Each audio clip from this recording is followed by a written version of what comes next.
जय शिव गुरु। प्रिय श्रोताओं, आप सुन रहे हैं वाल्मीकि रामायण और आज सुनेंगे आप वाल्मीकि रामायण का भाग 113 तथा युद्धकांड यानी कि लंका के अंदर होने वाला कांड। वाल्मीकि रामायण लिखती है ऐसा युद्धकांड, तो मैं भी आपको युद्धकांड के बारे में ही बता रहा हूँ। युद्धकांड का आज आप भाग 1 देखेंगे।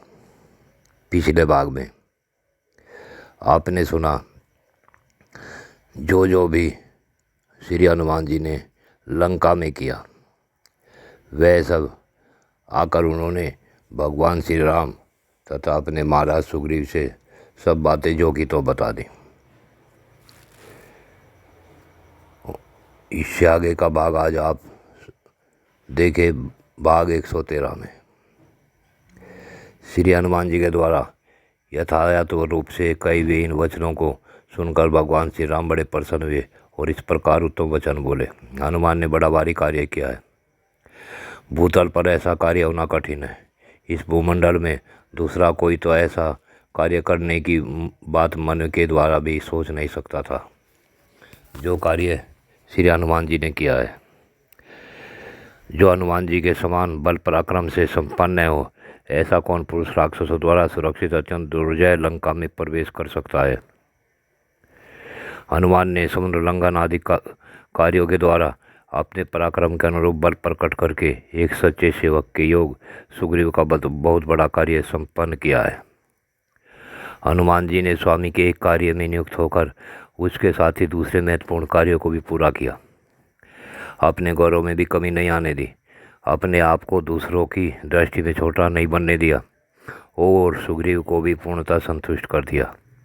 आज हनुमान ने विद्यानंदिनी सीता का पता लगाकर उन्हें अपनी आंखों से देखकर धर्म के अनुसार मेरी समस्त रघुवंश की और महाबली लक्ष्मण की भी रक्षा की है। आज मेरे पास पुरस्कार देने योग्य वस्तु का अभाव है। यह बात मेरे मन में बड़ी कसक पैदा कर रही है कि यहाँ आज जिसने मुझे ऐसा प्रिय संवाद सुनाया, उसका मैं कोई वैसा ही कार्य नहीं कर पा रहा हूँ। ऐसा कहते कहते रघुनाथ जी के अंग प्रत्यंग प्रेम से पुलकित हो गए और उन्होंने अपनी आज्ञा के पालन में सफलता पाकर लौटे हुए पवित्र आत्मा हनुमान जी को हृदय से लगा लिया। रघुवंश शिरोमणि श्री राम ने वानरराज सुग्रीव को सुनाकर यह बात कही। बंधुओं, सीता की खोज का काम तो सुचारू रूप से संपन्न होगा, किंतु समुद्र तक की दुस्तर का विचार करके मेरे मन का उत्साह फिर नष्ट हो गया। महान जलराशि से परिपूर्ण समुद्र को पार करना तो बड़ा ही कठिन काम है। यहाँ एकत्र हुए ये वानर समुद्र के दक्षिण तट पर कैसे पहुँचेंगे। ऐसा इन वानरों के समुद्र के पार जाने के विषय में जो प्रश्न खड़ा हुआ है, उसका वास्तविक उत्तर क्या है। हनुमान जी से ऐसा कहकर शत्रुघ्न महाबाहु श्री राम शोका को लेकर बड़ी चिंता में पड़ गए।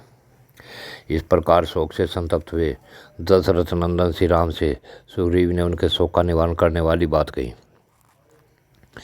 सुग्रीव बोले, हे रघुनंदन, जब आप सीता का समाचार मिल गया है आपको और शत्रु के निवास स्थान का पता लग गया, तब मुझे आपके दुख और चिंता का कोई कारण दिखाई ही नहीं देता। बड़े बड़े नाकों से भरे हुए समुद्र को लांघकर हम लोग लंका पर चढ़ाई करेंगे और आपके शत्रु को नष्ट कर डालेंगे। ये वानर युद्धपति सब प्रकार से समर्थ एवं शूरवीर है। आपका प्रिय करने के लिए इनके मन में बड़ा उत्साह है। ये आपके लिए जलती आग में भी प्रवेश कर सकते हैं। समुद्र को लागने और रावण को मारने का प्रसंग चलने पर इनका मुँह प्रसन्नता से खिल जाता है। इनसे इस हर्ष और उत्साह से ही मैं इस बात को जानता हूँ तथा इस विषय में मेरा अपना तर्क जो निश्चय है वो भी सुदृढ़ है। हे रघुनंदन, आप ऐसा कोई उपाय कीजिए जिससे समुद्र पर सेतु बन सके और हम उस राक्षस राज की लंकापुरी को देख सके। चित्रकूट पर्वत के शिखर पर बसी हुई लंकापुरी एक बार दिख जाए तो आप यह निश्चित समझिए कि युद्ध में रावण दिखाई दिया और मारा गया। अतः जब लंका के निकट तक समुद्र पर पुल बन जाएगा, तब हमारी सारी सेना उस पार चली जाएगी। फिर तो आप यही समझिए कि अपनी जीत हो गई, क्योंकि इच्छानुसार रूप धारण करने वाले वानर युद्ध में बड़ी वीरता दिखाने वाले हैं। रघुनंदन, मुझे तो तीनों लोकों में ऐसा कोई वीर नहीं दिखाई देता जो रणभूमि में धनुष लेकर खड़े हुए आपके यानी राम के सामने ठहर सके। वानरों का जिसका भार रखा गया है, आपका यह कार्य बिगड़ने नहीं पाएगा। आप शीघ्र ही इस अक्षय समुद्र को पार करके सीता का दर्शन करेंगे। यदि हमारे सैनिक समुद्र को लांग गए तो यही निश्चय रखिए कि अब अपनी जीत अवश्य होगी। सारी सेना का समुद्र के उस पार पहुंच जाना ही अपनी विजय समझिए। शत्रुघ्न श्री राम, यदि किसी प्रकार में इस वानर सेना को समुद्र के उस पार पहुंची देख सकूं तो मैं रावण को युद्ध में मरा हुआ ही समझता हूँ। बहुत कहने से क्या लाभ, मेरा तो विश्वास है कि आप सर्वथा विजयी होंगे, क्योंकि मुझे ऐसे ही शकुन दिखाई देते हैं और मेरा हृदय भी हर्ष एवं उल्लास से भरा हुआ है। सुग्रीव के एक युक्त और उत्तम वचन सुनकर श्री रामचंद्र जी ने उन्हें स्वीकार किया और फिर हनुमान जी से कहा, तुमने रावण की सेना का परिणाम, पुरी के दरवाजों को दुर्गम बनाने के साधन, लंका की रक्षा के उपाय तथा राक्षसों के भवन, इन सब को सुखपूर्वक यथारूप से वहाँ देखा है। अतः इन सब का ठीक ठीक वर्णन करो, क्योंकि तुम सब प्रकार से कुशल हो। उस पुरी के चारों तब हनुमान जी ने श्री राम से कहा कि हे भगवान सुनिए, मैं सब बातें बता रहा हूँ। लंका के दुर्ग किस विधि से बने हैं, किस प्रकार लंकापुरी की रक्षा की व्यवस्था की गई है, किस तरह वह सेनाओं से सुरक्षित है, रावण के तेज से प्रभावित और राक्षस उसके प्रति कैसा स्नेह रखते हैं, लंका की समृद्धि कितनी उत्तम है, समुद्र कितना भयंकर है, पैदल सैनिकों का विभाग करके वहाँ कितने सैनिक रखे गए हैं, वहाँ के वाहनों की कितनी संख्या है, इन सब बातों का वर्णन करूँगा। ऐसा कहकर कपिश्रेष्ठ हनुमान ने वहाँ की बातों को ठीक ठीक बताना आरंभ किया। उस पुरी के 4 बड़े बड़े दरवाजे हैं जो बहुत लंबे चौड़े हैं, उनमें बहुत मजबूत किवाड़ लगे हैं और मोटी मोटी अर्गलाएँ हैं। उन दरवाज़ों पर बड़े विशाल और प्रबल यंत्र लगे हैं जो तीर और पत्थरों के गोले बरसाते हैं। उनके द्वारा आक्रमण करने वाली शत्रु सेना को आगे बढ़ने से रोका जाता है। जिन्हें वीर राक्षसों ने बनाया है, जो काले लोहे की बनी हुई भयंकर और तीखी हैं तथा जिनका अच्छी तरह संस्कार किया गया है, ऐसी सैकड़ों शतधुनियाँ लोहे के कांटों से भरी हुई 4 हाथ वाली लंबी गदाएं उन दरवाज़ों पर सजा कर रखी गई हैं। परकोटों के चारों ओर महाभयंकर शत्रुओं का मान अमंगल करने वाली ठंडे जल से भरी हुई और अगाध गहराई से युक्त हुई कई खाइयाँ बनी हुई हैं, जिनमें ग्रह और बड़े बड़े मत्स्य निवास करते हैं। रघुनाथ जी, जब शत्रु की सेना आती है तब यंत्रों के द्वारा उन संक्रमणों की रक्षा की जाती है तथा उन यंत्रों के द्वारा ही उन्हें सब और खाइयों में गिरा दिया जाता है और वहाँ पहुँची हुई शत्रु सेनाओं को भी सब और फेंक दिया जाता है। हे रघुनाथ जी, रावण युद्ध के लिए उत्सुक होता हुआ स्वयं कभी क्षुब्ध नहीं होता, स्वयं धीर बना रहता है। वह सेनाओं के बारंबार निरीक्षण के लिए सदा सावधान और उद्यत रहता है। ये रघुनंदन, वह बहुत दूर तक फैले हुए समुद्र के दक्षिण किनारे पर बसी हुई लंका है। वहाँ जाने के लिए नाव का भी मार्ग नहीं है, क्योंकि इसमें लक्ष्य का भी किसी प्रकार पता रहना संभव नहीं है। लंका के पूर्व द्वार पर 10,000 राक्षस रहते हैं, जो सबके सब हाथों में शूल धारण करते हैं।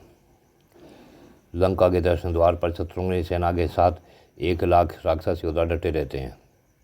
पुरी के पश्चिम द्वार पर 10 लाख राक्षस निवास करते हैं। उस पुरी के उत्तर द्वार पर 1 अरब 10 करोड़ राक्षस रहते हैं, किंतु मैंने उन सब संकमरों को तोड़ डाला है, खाइयाँ पाट दी हैं, लंकापुरी को जला दिया है और उसके परकोटों को भी धराशायी कर दिया है। इतना ही नहीं, वहाँ के विशाल कायिक राक्षसों की सेना का 1/4 भाग नष्ट कर डाला है। हम लोग किसी न किसी मार्ग या उपाय से एक बार समुद्र का पार कर लें, फिर तो लंका को वानरों के द्वारा नष्ट हुई समझिए। हे रघुनंदन, ये अंगद आदि वीर आकाश में उछलते कूदते रावण की महापुरी लंका में पहुंचकर उसे पर्वत, वन, खाई, दरवाजे, परकोटे और मकानों सहित नष्ट करके सीता जी को यहाँ ले आएंगे। ऐसा समझकर आप शीघ्र ही समस्त सैनिकों को संपूर्ण आवश्यक वस्तुओं का संग्रह करके कूच करने की आज्ञा दीजिए। हनुमान जी के वचनों को सुनकर तेजस्वी श्री राम ने कहा, हनुमान, मैं तुमसे सच कहता हूँ, तुमने उस भयानक राक्षस की जिस लंकापुरी का वर्णन किया उसे मैं शीघ्र ही नष्ट कर डालूंगा। सूर्यदेव दिन के मध्यभाग में जा पहुँचे हैं, इसलिए इस विजय नामक मुहूर्त में हमारी यात्रा उपयुक्त होगी। आज उत्तर फाल्गुनी नामक नक्षत्र है, कल चंद्रमा का हस्त नक्षत्र में योग होगा, इसलिए सुग्रीव, हम लोग आज ही सारी सेनाओं के साथ यात्रा करें। इस समय जो शकुन प्रकट हो रहे हैं और जिन्हें मैं देख रहा हूँ, उनसे यह विश्वास होता है कि मैं अवश्य ही रावण का वध करके जनकनंदिनी सीता को ले आऊँगा। इस सेना के आगे आगे एक लाख वेग वानरों से गिरे हुए सेनापति नीलमार्ग देखने के लिए चले। पर्वत के समान विशालकाय गज महाबली कवय तथा मतवाले सांड की भांति पराक्रमी गवाक्ष सेना के आगे आगे चले। उछल कूद कर चलने वाले कपियों के पालक वानर शिरोमणि ऋषभ एवं विश्वानर के दाहिनी भाग की रक्षा करते हुए आगे चले। गंधहस्ती के समान दुर्जय और वेगशाली वानर गंधमादा निश्वानर वाहिनी के वाम भाग में रहकर इसकी रक्षा करते हुए आगे बढ़े। मैं हनुमान के कंधे पर चढ़कर सेना के बीच में रहकर सारी सेना का हर्ष बढ़ाता हुआ चलूँगा। पराक्रमी लक्ष्मण अंगद पर आरूढ़ होकर यात्रा करे। महाबाहु ऋषराज जामवान सुसेन और वानर वेगदर्शी ये तीनों वानर सेना के पृष्ठभाग की रक्षा करे। रघुनाथ जी का यह वचन सुनकर महापराक्रमी वानर शिरोमणि सेनापति सुग्रीव ने उन वानरों को यथोचित आज्ञा दी। उसके पश्चात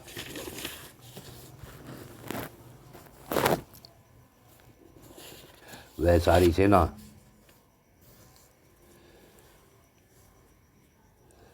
धीरे धीरे आगे बढ़ी। कमल नयन बाबा श्री रामचंद्र जी महेंद्र पर्वत के पास पहुंचकर भांति भांति के वृक्षों से शोभित उसके शिखर पर चढ़ गए। इस प्रकार वे मलय को लांघकर क्रमशः महेंद्र पर्वत के समीपवर्ती समुद्र के तट पर जा पहुंचे, जहाँ बड़ा भयंकर शब्द हो रहा था। सुग्रीव सब लोग समुद्र के किनारे तो आ गए।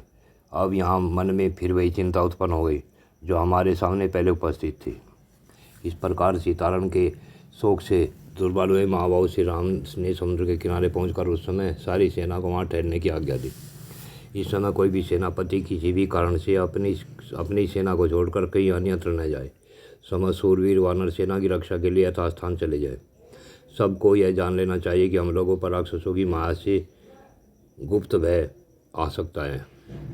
श्री रामचंद्र जी का यह वचन सुनकर लक्ष्मण सहित सुग्रीव ने वृक्षवालियों से सुशोभित सागर तट पर सेना को ठहरा दिया। राक्षसों का निवास भूत व आगाध महासागर अत्यंत दुर्गम था। उसे पार करने का कोई मार्ग या साधन दुर्लभ था। नील ने जिसकी विधिवत रक्षा की व्यवस्था की गई थी, उस परम सावधान वानर सेना को समुद्र के तट पर अच्छे ढंग से ठहराया।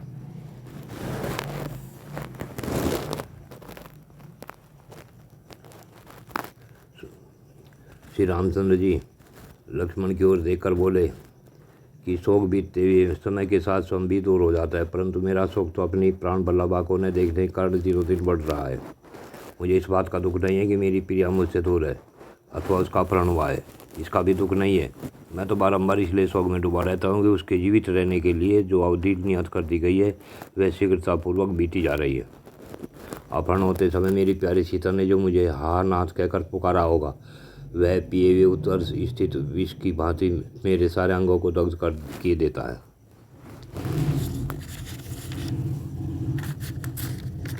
अब तो वह सती साध्वी सीता जिसका मैं ही नाथ हूँ, आदिनाथ की भांति राक्षस को बीच में पड़कर निश्चय ही मेरे कोई रक्षक नहीं पा रही होगी।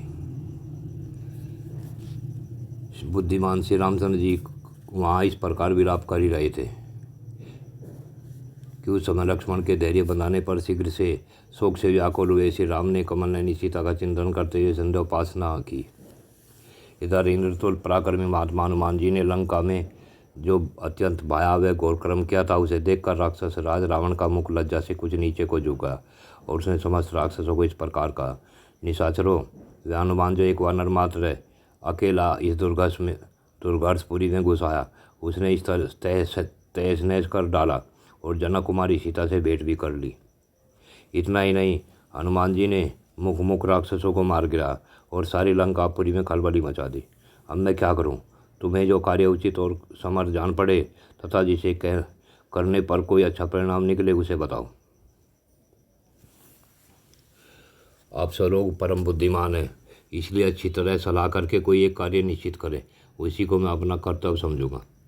ऐसे निश्चय की आवश्यकता इसलिए पड़ी है कि राम सहस्रों धीरवीर वानरों के साथ हमारी लंकापुरी पर चढ़ाई करने के लिए आ रहे हैं।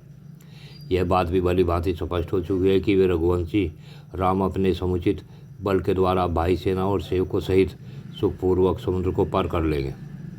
वे या तो समुद्र को ही सुखा डालेंगे या अपने पराक्रम से कोई दूसरा ही उपाय करेंगे। ऐसी स्थिति में वानरों से विरोध आ पड़ने पर नगर और सेना के लिए जो भी करो, वैसी सलाह आप लोग मुझे दीजिए। राक्षसों को न तो नीति का ज्ञान था, न ही शत्रु पक्ष की बलाबल की समझते थे। वे बलवान तो बहुत थे, किंतु नीति की दृष्टि से महामूर्ख थे। इसलिए सब राक्षस राज रावण ने पूर्वात कही, तब वे सबके सब हाथ जोड़कर उससे इस प्रकार बोले, राजन, हमारे पास परिध, शक्ति, सूल, पट्टिस और भालों से लैस बहुत बड़ी सेना मौजूद है, फिर आप विषाद क्यों करते हैं? आपने तो भोगवतीपुरी में जाकर नागों को भी युद्ध में परास्त कर दिया था, पर वो महाबली लोकपाल कुबेर और महादेव के साथ मित्रता होने के कारण आपके साथ बड़ी सर्वदा रखते थे, परंतु आपने संग्राम में रोषपूर्वक उन्हें हरा दिया, यक्षों की सेना को विचलित करके बंदी बना लिया और कितनों को धराशायी करके कैलाश शिखर से आप उनको यहाँ उनका विमान छीन लाए। ये राक्षस शिरोमणि, मत ने आपसे भयभीत होकर ही आपको अपना मित्र बना लेने की इच्छा की और इसी उद्देश्य से आपको धर्मपत्नी के रूप में अपनी पुत्री समर्पित कर दी। हे विशाल बहुवीर, आपने रसातल पर चढ़ाई करके वासुकी, तक्षक, शंख और जटी आदि नागों को युद्ध में जीत और उनके अपने अधीन कर लिया। महाभाग, आपने वरुण के सूरवीर और बलवान पुत्रों को भी अपनी शतरंगिणी सेना सहित युद्ध में परास्त कर दिया था। पहले पृथ्वी विशाल वृक्षों की भांति इंद्रतुल्य पराक्रमी व शंखों के अक्षत्रिय वीरों से भरी हुई थी। महाराज, आप चुपचाप यहीं बैठे रहे, आपको परिश्रम करने की क्या आवश्यकता है? अकेले महाभाव इंद्रजीत ही सब वानरों का संहार कर डालेंगे। महाराज, इन्होंने परम उत्तम माहेश्वर यज्ञ का अनुष्ठान करके यह वर प्राप्त किया है, जो संसार में दूसरे के लिए अत्यंत दुर्लभ है। इस इंद्रजीत ने देवताओं के उस सैन्य समुद्र में घुसकर देवराज इंद्र को कैद कर लिया और उन्हें लंकापुरी में लाकर बंद कर दिया। राजन, फिर ब्रह्मा जी के कहने से इन्होंने संबर और वृतासुर को मारने वाले सर्वदेव वंदित इंद्र को मुक्त किया तथा ये स्वर्गलोक में गए। अतः महाराज, इस काम के लिए आप राजकुमार इंद्रजीत को ही भेजिए, जिससे राम सहित वानर सेना का यहाँ आने से पहले ही संहार कर डाले। राजन, साधारण नर और वानरों से प्राप्त हुई उस आपत्ति के विषय में चिंता करना आपके लिए उचित नहीं। आपको तो अपने हृदय में इसे स्थान ही नहीं देना चाहिए। आप अवश्य ही राम का वध कर सकते हैं। इसके बाद श्यामवर्ण वाले सूर सेनापति परास्त नामक राक्षस ने हाथ जोड़कर कहा, महाराज, हम लोग देवता, दानव, गंधर्व, पिशाच, पक्षी और सर्प आदि को पराजित कर सकते हैं, फिर उन दो मनुष्यों को रणभूमि में हराना कौन बड़ी बात है? पहले हम लोग असावधान थे, हमारे मन में शत्रुओं की ओर से कोई खटका नहीं था, इसलिए हम निश्चिंत बैठे थे। यही कारण है कि हनुमान हमें धोखा देगा, नहीं तो मेरे जीते जी वह वानर यहाँ से जीता जागता नहीं जा सकता था। तत्पश्चात दुर्मुख नामक राक्षस ने अत्यंत कुपित होकर कहा, यह क्षमा करने योग्य अपराध नहीं है, क्योंकि इसके द्वारा हम लोगों का तिरस्कार हुआ है। वानर के द्वारा हम लोगों पर जो आक्रमण हुआ है, ये समस्त लंकापुरी का, महाराज के अंतपुर का और श्रीमान राक्षस रावण का भी भारी पराभव है। मैं अभी इसी मुहूर्त में अकेला ही जाकर सारे वानरों को मार भगाऊंगा, भले वे भयंकर समुद्र में, आकाश में अथवा रसातल में क्यों न घुस गए हों। इतने में ही महाबली वज्रदंड अत्यंत क्रोध में भरकर रक्त मास से सने हुए भयानक परिध को हाथ में लिए बोला, दुर्जय और राम, सुग्रीव और लक्ष्मण के रहते हुए हमें उस बेचारे तपस्वी हनुमान से क्या काम है? आज मैं अकेला ही वानर सेना में तहलका मचा दूंगा और इस परिध से सुग्रीव तथा लक्ष्मण सहित सबका ही काम तमाम करके लौटाऊंगा। राजन, यदि आपकी इच्छा हो तो आप यह मेरी दूसरी बात सुने। राक्षस राज, मेरी दूसरी राय है कि इच्छानुसार रूप धारण करने वाले अत्यंत भयानक तथा भयंकर दृष्टि वाले सहस्रों सूरवीर राक्षस एक निश्चित विचार करके मनुष्य का रूप धारण कर श्री राम के पास जाएं और सब लोग बिना किसी घबराहट के उस रघुवंश शिरोमणि से कहे कि हम आपके सैनिक हैं, हमें आपके छोटे भाई भरत ने भेजा है। इतना सुनते ही वानर सेना को उठाकर तुरंत लंका पर आक्रमण करने के लिए वहाँ से चल देंगे। फिर आकाश में अनेक युद्ध बनाकर खड़े हो जाएं और पत्थरों और शस्त्र समूहों से बड़ी भारी वर्षा करके उन वानर सेना को यमलोक पहुंचा दे। उसके बाद पराक्रमी वीर कुंभकर्ण कुमार निकुंभ ने अत्यंत कुपित होकर समस्त लोगों को रुलाने वाले रावण से कहा कि आप सब लोग यहाँ महाराज के साथ चुपचाप बैठे रहे, मैं अकेला ही राम, लक्ष्मण, सुग्रीव, हनुमान तथा अन्य सब वानरों को भी यहाँ मौत के घाट उतार दूंगा। वज्रहनु नामक राक्षस कुपित हो जीभ से अपने जबड़े को चाटता हुआ बोला, आप सब लोग निश्चिंत होकर इन इच्छानुसार अपना अपना काम करें, मैं कल अकेला ही सारी वानर सेना को खा जाऊंगा। तब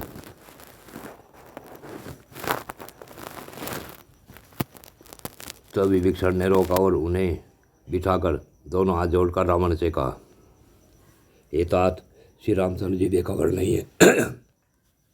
वे विजय की इच्छा से आ रहे हैं और उनके साथ सेना भी है। उन्होंने क्रोध को सर्वथा जीत लिया है, अतः वे सर्वथा दुर्जय है। ऐसे अजय वीर को तुम लोग परास्त करना चाहते हो। शत्रुओं के पास असंख्य सेना है, उसमें असीम बल और पराक्रम है। इस बात को तुम लोग अच्छी तरह जान लो। दूसरों की शक्ति को भुलाकर किसी तरह भी सहसा उनकी अवहेलना नहीं करनी चाहिए। श्री रामचंद्र जी ने पहले राक्षस राज रावण का कौन सा अपराध किया था जिससे उस यशस्वी महात्मा की पत्नी को यह जनस्थान से हर लाए। यदि कहे कि उन्होंने स्वर को खर को मारा था तो ठीक नहीं है, क्योंकि खर अत्याचारी था। उसने स्वयं ही उन्हें मार डालने के लिए उन पर आक्रमण किया था। इसलिए श्री राम ने रणभूमि में उनका वध किया, क्योंकि प्रत्येक प्राणी को यथाशक्ति अपने प्राणों की रक्षा करने का अवश्य अधिकार है। यदि इसी कारण से सीता को हर कर लाया गया हो तो उन्हें जल्दी लौटा देना चाहिए, अन्यथा हम लोगों पर मान बह सकता है, जिस कर्म का फल केवल कल है। श्री राम बड़े धर्मात्मा और पराक्रमी है, उसके साथ व्यर्थ बैर करना उचित नहीं है। विभीषण की यह बात सुनकर राक्षस राज रावण उस सब सभासदों को विदा करके अपने महल में चला गया। जय श्री गुरु। प्रिय श्रोताओ, आगे की कथा अगले भाग में। आज की कथा यहीं पूर्ण होती है। जय श्री गुरु।